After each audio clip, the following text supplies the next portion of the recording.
Okay, now vector calculus में हम आगे बढ़ रहे हैं, इसी से ये चैप्टर ओवर हो जाएगा आपका। Line integral, surface integral and volume integral. ध्यान से पढ़िएगा, एक लॉन्ग क्वेश्चन इसका आता है बेसिक इंजीनियरिंग जो मैथमेटिक्स आपकी 1 है BAS 103 में, फर्स्ट सेमेस्टर में वेक्टर कैलकुलस का क्वेश्चन ये 10 नंबर का एक थ्योरम से आता है। ध्यान से सुनिएगा। लाइन इंटीग्रल क्या होता है?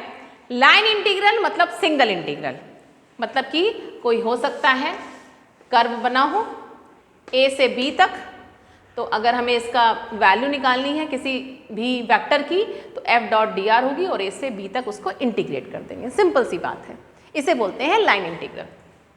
सरफेस इंटीग्रल, सरफेस इंटीग्रल दिमाग में आपके आ रहा होगा ये 2 डायमेंशन। भाई सरफेस क्या होगी? 2 डायमेंशन आपकी सरफेस होगी, एक्स वाई में ले सकते हैं, वाई जेड में ले सकते हैं, जेड एक्स में ले सकते हैं। तो सरफेस इंटीग्रल में डबल इंटीग्रल आता है और जिस वेक्टर का निकाल रहे होते हैं उसका unit normal vector outward to the surface, मतलब कि आउटवर्ड बाहर की तरफ नॉर्मल, इसको एन वेक्टर बोलते हैं। और इसको हम ऐसे भी लिख सकते हैं, क्यों? जो सरफेस होती है वो या तो एक्स वाई प्लेन होगा, या तो वाई जेड प्लेन होगा, या तो एक्स जेड प्लेन होगा। तो अगर हमने एक्स वाई प्लेन ले लिया तो ये करेंगे, एक्स वाई प्लेन लिया है तो यहाँ पे आपका एक्स वाई, ध्यान रखिएगा एक्स वाई मतलब ये हो गया आपका एन कैप और के कैप। क्यों? क्योंकि ये देखिए आप एक्स वाई जेड 3 चीज़ें, 3 डायरेक्शन होते हैं आपके एक्स वाई जेड में, आई जे के। ओके, एक्स वाई है तो नीचे के एन होगा, एन तो इस एन की वजह से आया और के क्यों आया है? क्योंकि यह ध्यान दीजिए एक्स वाई जब आप 3 सरफेस हैं एक्स वाई जेड, जब एक्स वाई सरफेस लेंगे तो इसका यूनिट नॉर्मल वेक्टर के वेक्टर होगा, क्योंकि ये आई होता है, ये जे होता है, ये के होता है। तो इस यूनिट नॉर्मल वेक्टर से डॉट प्रोडक्ट लेते हैं। ऐसे ही अगर हम यहाँ पे चेंज करें, मीन्स इसकी जगह हम ये लिखें क्या, एफ, हमारा मन है कि हम वाई जेड प्लेन लें, तो बताइए क्या होगा? वाई जेड प्लेन लेंगे, वाई जेड तो यूनिट नॉर्मल वेक्टर क्या होगा? आई। तो नीचे ये तो एन ही रहेगा, ये तो एन ही रहेगा, क्योंकि ये तो यूनिट नॉर्मल वेक्टर आपका सरफेस के आउटवर्ड है। तो यहाँ पे क्या हो जाएगा? आई, आई डॉट एन कैप होगा।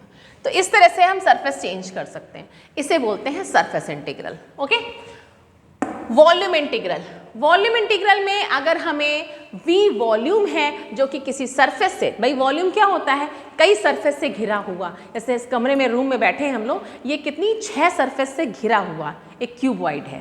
तो ऐसे कई सरफेस से घिरा हुआ जो वॉल्यूम होता है उसके रेस्पेक्ट में अगर हमें किसी वेक्टर का वॉल्यूम इंटीग्रल निकालना है तो एफ डॉट dv होगा, इसका ट्रिपल इंटीग्रल।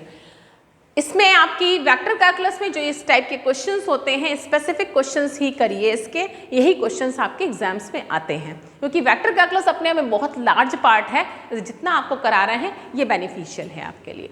ओके, तो सबसे पहले हम लोग अटैक करेंगे लाइन इंटीग्रल पे। लाइन इंटीग्रल में वर्क डन निकालने का क्वेश्चन आता है। वर्क डन क्या होता है? फोर्स F डॉट dr, ठीक, F इंटू डी होता है, तो यहाँ पे D की जगह क्या होगा? dr होगा। और dr क्या होगा? R पता है आपको, xi yj z की, ठीक, और F दिया होगा, फोर्स दिया होगा, F is the force. A to B मतलब हमें निकालना है कोई डिस्प्लेसमेंट हुआ है A टू B तो उसकी लिमिट लगा देंगे। ओके, पॉज करके क्वेश्चन को आपने नोट कर लिया होगा। इसमें टोटल वर्क डन निकालना है बाय अ फोर्स, एक F दिया हुआ है फोर्स, और जो फोर्स है वो किसका निकालना है? किसी पॉइंट का निकालना है। वो मूव कैसे कर रहा है? 0 0 से AB। जब वर्क होता है तभी हम वर्क डन निकाल सकते हैं। वर्क हो रहा है, क्यों? पॉइंट आपका मूव कर रहा है 0 0 से AB। और कुछ रेक्टेंगल दिया हुआ है, तो रेक्टेंगल भाई हम भले बना लेते हैं। और ध्यान में आपको लग रहा होगा कि ये 3 डायमेंशन नहीं, ये 2 डायमेंशन है, क्योंकि रेक्टेंगल आ गया ना, और एक्स वाई है, कहीं जेड इन्वॉल्व नहीं है।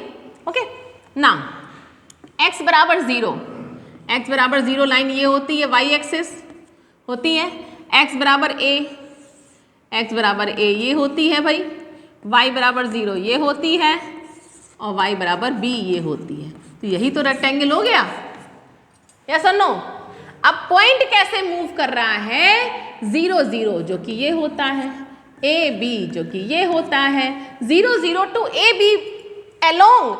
ऐसा नहीं है कि 0 0 से ए बी ये कूद के जा रहा है, क्वेश्चन में क्या दे रखा है, अलोंग द रेक्टेंगल, इसका मतलब वो रेक्टेंगल पाथ से जाता है। तो भाई 0 0 से ए बी पहुंचने का रेक्टेंगल पाथ क्या है, एक तो ये इस तरह से भी जा सकता है, लेकिन हम लोग अपनी सीधी दिशा को मानते तो ऐसे जाएगा और फिर ऐसे जाएगा, तो हमने इसका नाम रख दिया ओ ए। बताइए समझ में आया, पहले वो ओ से ए जाएगा, फिर वो ए से बी जाएगा, वो ओ से बी नहीं कूदेगा, क्यों, क्योंकि लिखा है along the rectangle. Okay, I think आपको समझ में आ गया होगा। तो आपको वर्क डन निकालना है, तो work done is equal to क्या होता है भाई, एफ डॉट डी आर। ठीक, अब एफ डॉट डी आर, इसके ये आपको पहुंचना कहां से कहां तक है, ओ ए से ए बी, तो इसके देखिए इंटीग्रल के टुकड़े हो जाएंगे, पहले ओ ए का वर्क डन निकालना पड़ेगा और प्लस ए बी का निकालना पड़ेगा। समझ में आया कि नहीं आया, क्लियर, ये दो टुकड़े हो गए। ठीक, इस इंटीग्रल को I1 मान लीजिए, इसको I2 मान लीजिए। I1 को सॉल्व करने के लिए F फोर्स दिया हुआ है x square plus Y square I minus 2xyj, ये हमारा F है डॉट डी आर मतलब क्या होगा, ध्यान से, यहाँ पे डी आर हमें पता है I D x plus J D Y plus Z K D Z होता है, के डी जेड होता है, लेकिन वो 3 डायमेंशन के लिए है, तो यहाँ पे क्या होगा, i D x plus J D y होगा ओनली। Get it, okay.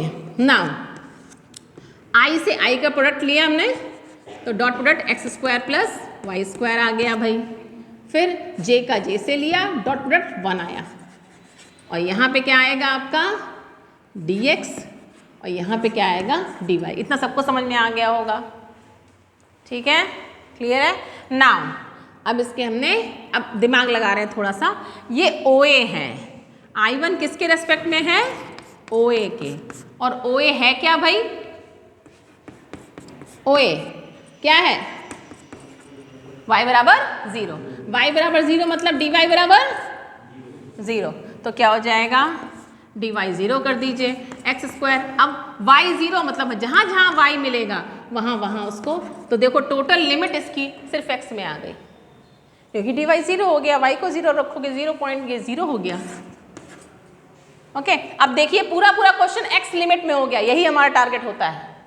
अब x लिमिट, क्योंकि एक ही लिमिट तो लग सकती है ना, लाइन इंटीग्रल, 1 इंटीग्रल तो 1 लिमिट, तो x की लिमिट, अब सोचिए x कहाँ से कहाँ तक गया है, x 0 से a तक गया है, तो 0 to a लगा दिया, तो ये कितना आ गया भाई, एक्स स्क्वायर का एक्स क्यूब बाई 3 और लिमिट लगा दी 0 to a, तो ये आ गया 1/3 a क्यूब, ये आ गया आपका I1।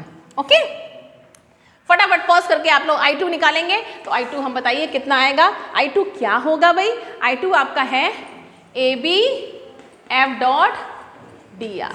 ठीक, अब AB सोचिए, AB is what,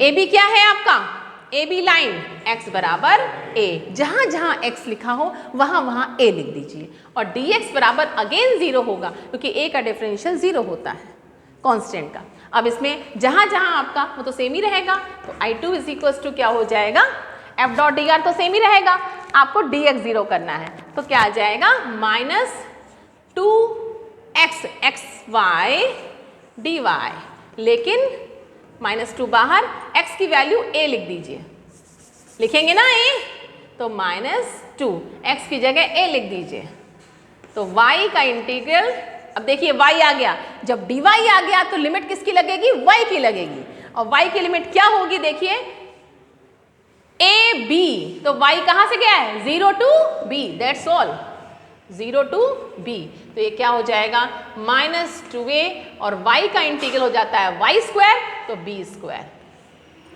okay, y square by 2, 2 से 2 कैंसिल, y का इंटीग्रल क्या होगा, वाई स्क्वायर बाई 2 और b को रख दोगे तो ए बी स्क्वायर, तो ये क्या आ गया माइनस ए बी स्क्वायर। तो finally I1 plus I2 answer था, तो I1 की वैल्यू है a क्यूब बाई 3 एंड इसकी वैल्यू है A B square. This is your answer, total work done.